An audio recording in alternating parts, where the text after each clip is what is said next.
Hi mga ka-TH, magandang araw sa inyong lahat. At sa video na ito, ipapaliwanag ko lang ang tungkol sa remarking.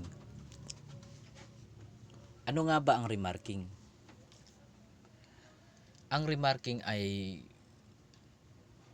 mga panibagong gawa na mga marka na inukit sa mga fruit bearing trees gaya ng niyog.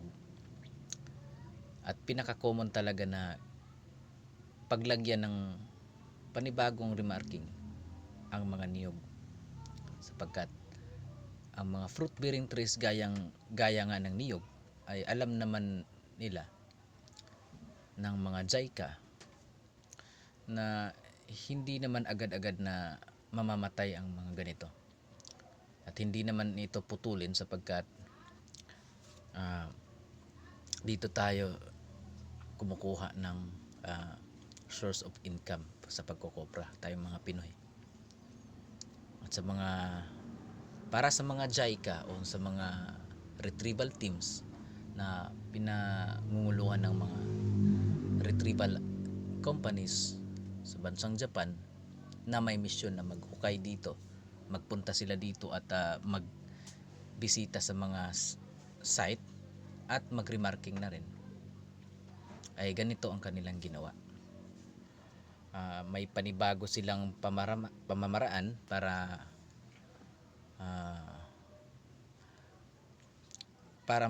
matunton ang kinaroroonan ng deposito. Bakit kasi? Sapagkat halimbawa ang lugar na ito ay wala masyadong bato, at ang ginawa lang nilang marka noon ay yung puno.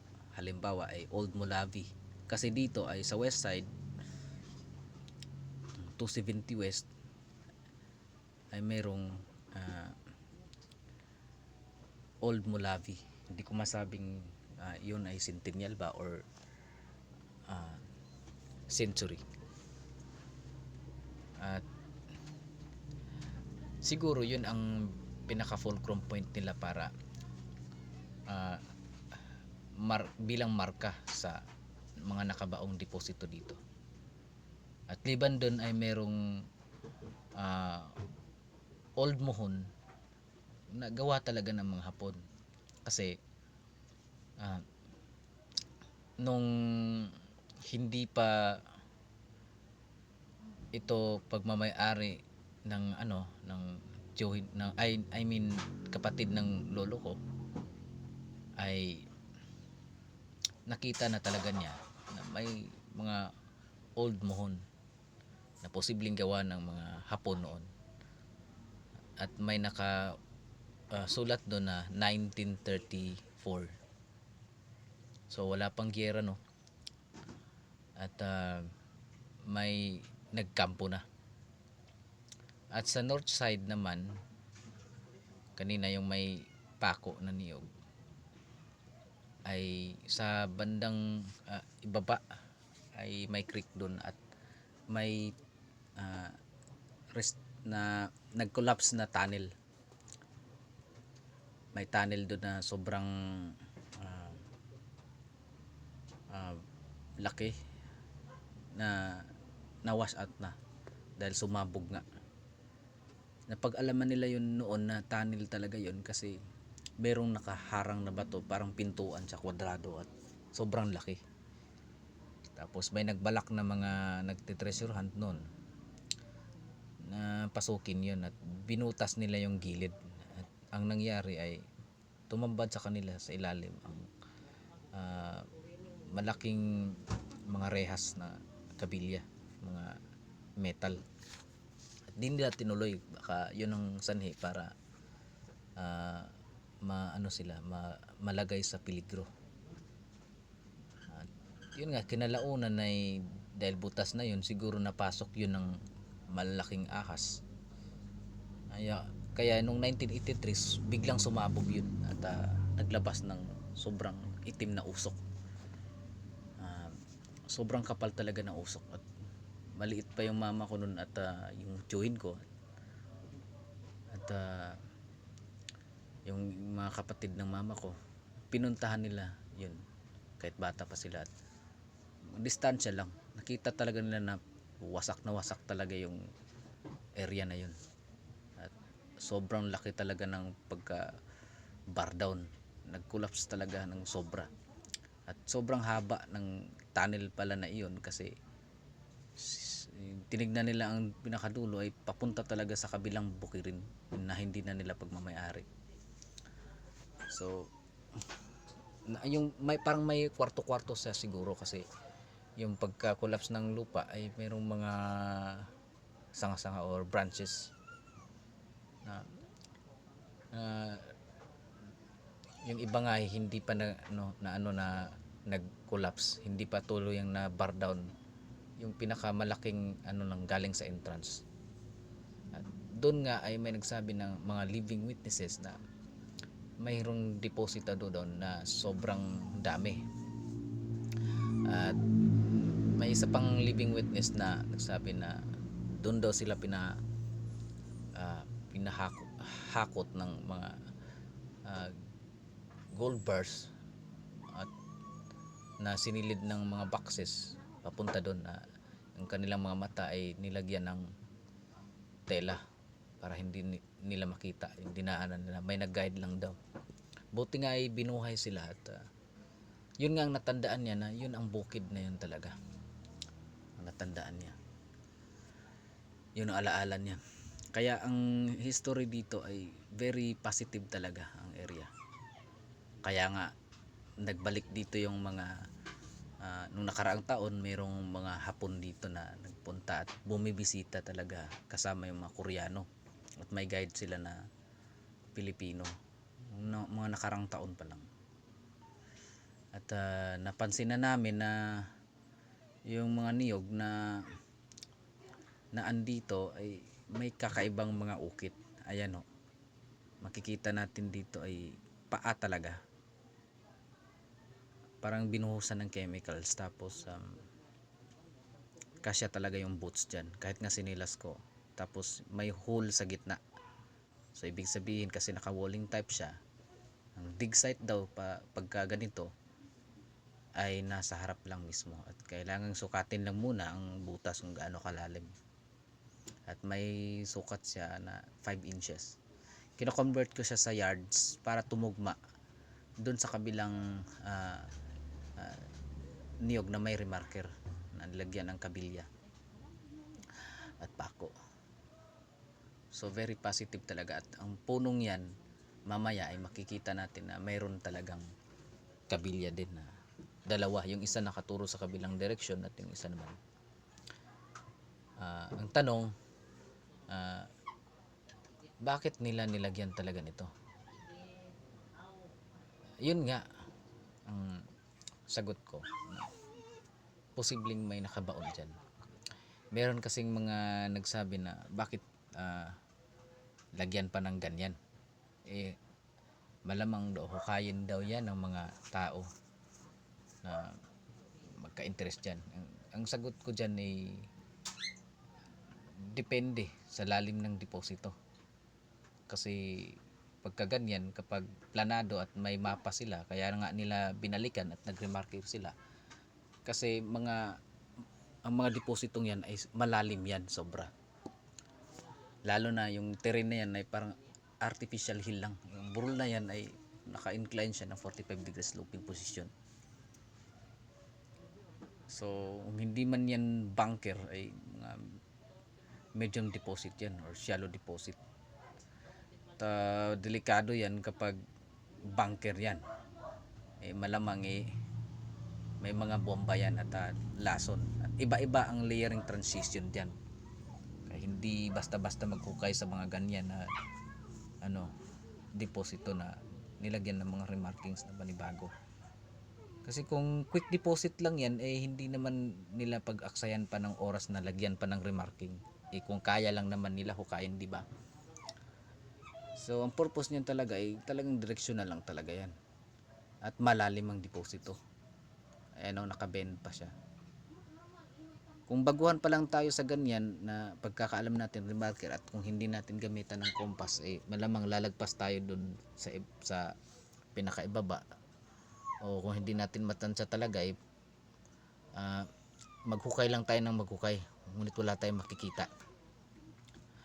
At kung yan ay ibabakho yan, kapag maglagpas na yan ng mga 30 feet, may makikita na talaga for sure na mga foreign object tulad ng mga bote. Ibig sabihin yan ay restricted na yan na lupain, or yung area na yan ay backfield na ang ilalim niyan. At ayan, may mahahalata tayo ng mga tadtad na normal lang na tadtad, but may kakaiba kasi may letter V.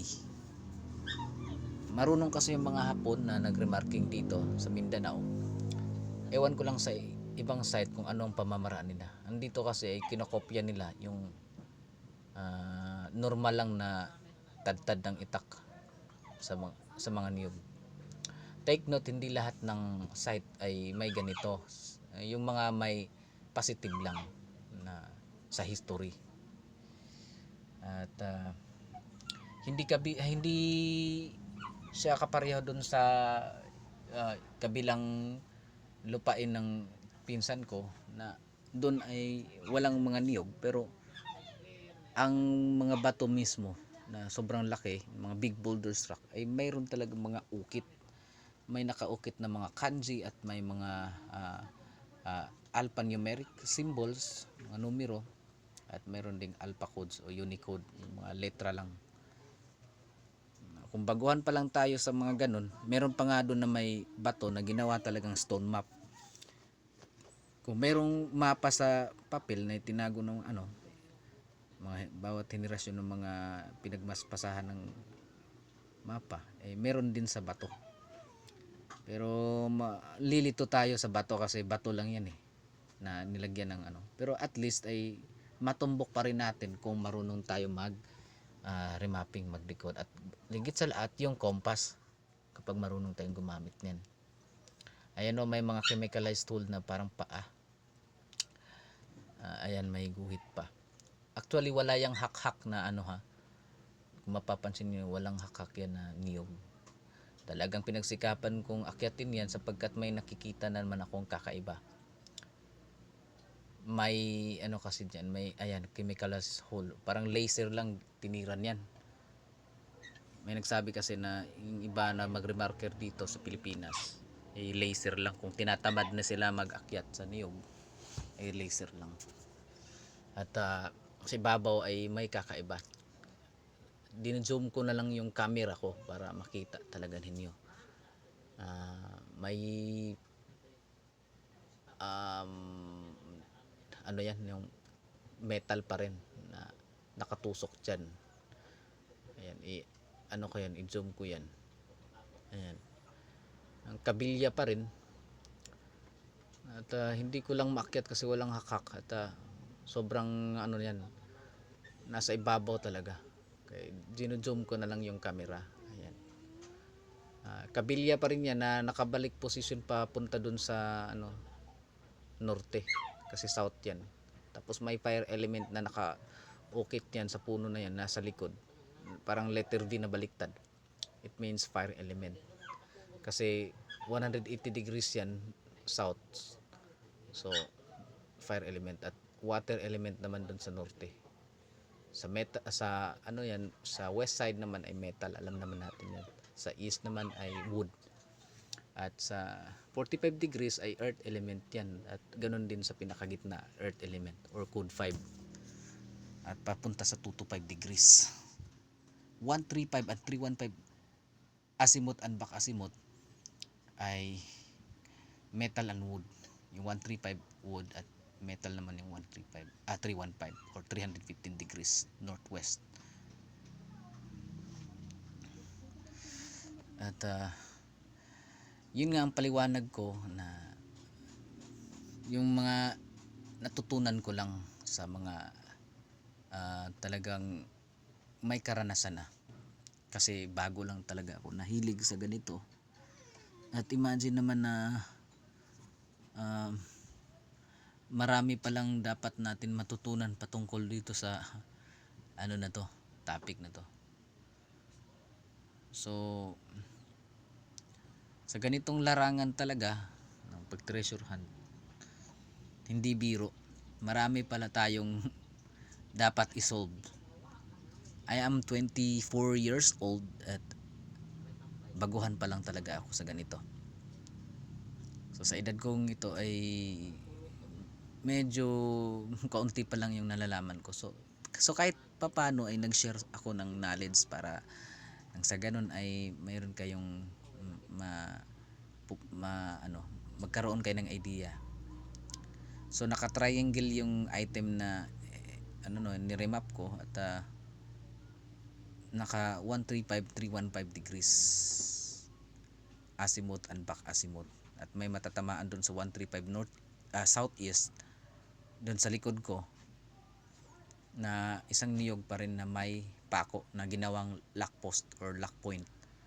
May pako dyan, nilapitan ko dyan. Yan to say di ka nalalagpas doon sa likod. So metal and wood ay nagka-attach sila kasi yung southeast at 135 degrees ay wood element pa rin yan. Ayan, may mga hole na kakaiba at may pako. Ayan o. Ayan, may pako yan. Sa mga nakakaintindi nito ay yung mga may bukas lang na kaisipan at willing matuto sa mga ganito. At yung mga treasure hunt na mga kaibigan natin. Shout out dyan. So ayan po, pako na naman. Yun ang mga ibig sabihin ng remarker. Mga bagong gawa lang nakaraang taon pa talaga yan or nakaraang buwan. Anong oras ba mag-remarker yung mga Hapon? Nagre-remarker sila ay mga madaling araw, alas 2 ng umaga hanggang alas 3. Kasi trespassing naman sila kapag umaga at wala silang pahintulot sa nagmay-ari ng lupa. Maano sila. So talagang alas 2 at alas 3 sila para walang makakaano. At siyempre mga ninja yan. Hindi basta-basta yan. Team Hokage yan at hindi basta-basta.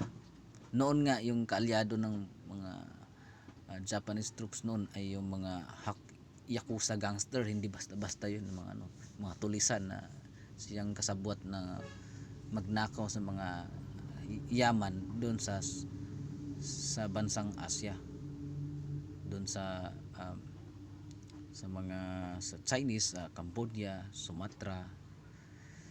Yung mga yaman nila doon ay hinakot papunta dito sa Pilipinas dahil dito talaga ang target nila na kapag manalo sila ay i-retrieve nila yan. Pero iba't iba ang setup, ang layout para maiwasan din ang nakawan ng kanilang kapwa Hapon. At kasi iba-iba din ang general na nagbaon diyan.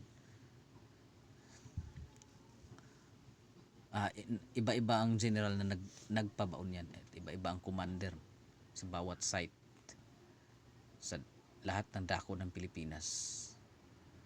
Sa Lubang Island nga ay mayroon nga dun yung pinagtaguan ng last na emperor na nabuhay, na nakasurvive, si General Hirohito Onoda. At yun nga ay nagtago siya dun sa kagubatan at hindi niya iniinda yung mga kagat ng langgam at kapiling niya yung siyempre yung mga mababangis na hayop.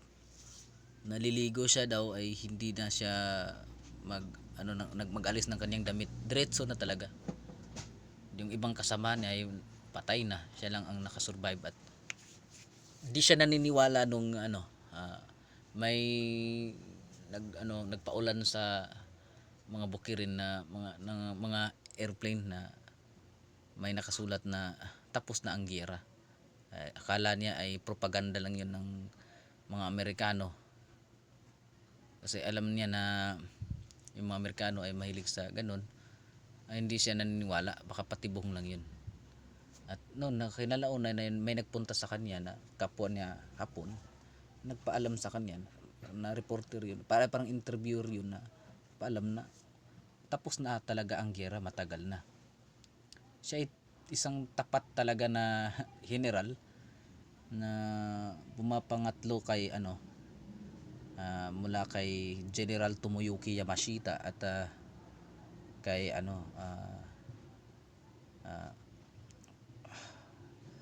General Masaharu Huma.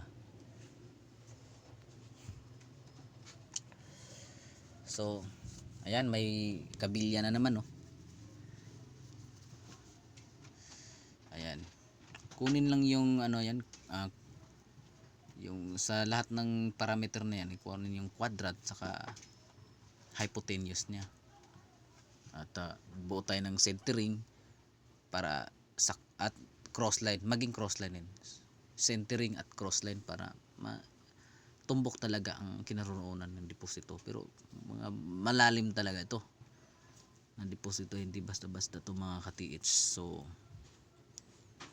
hanggang dito lang at maraming salamat.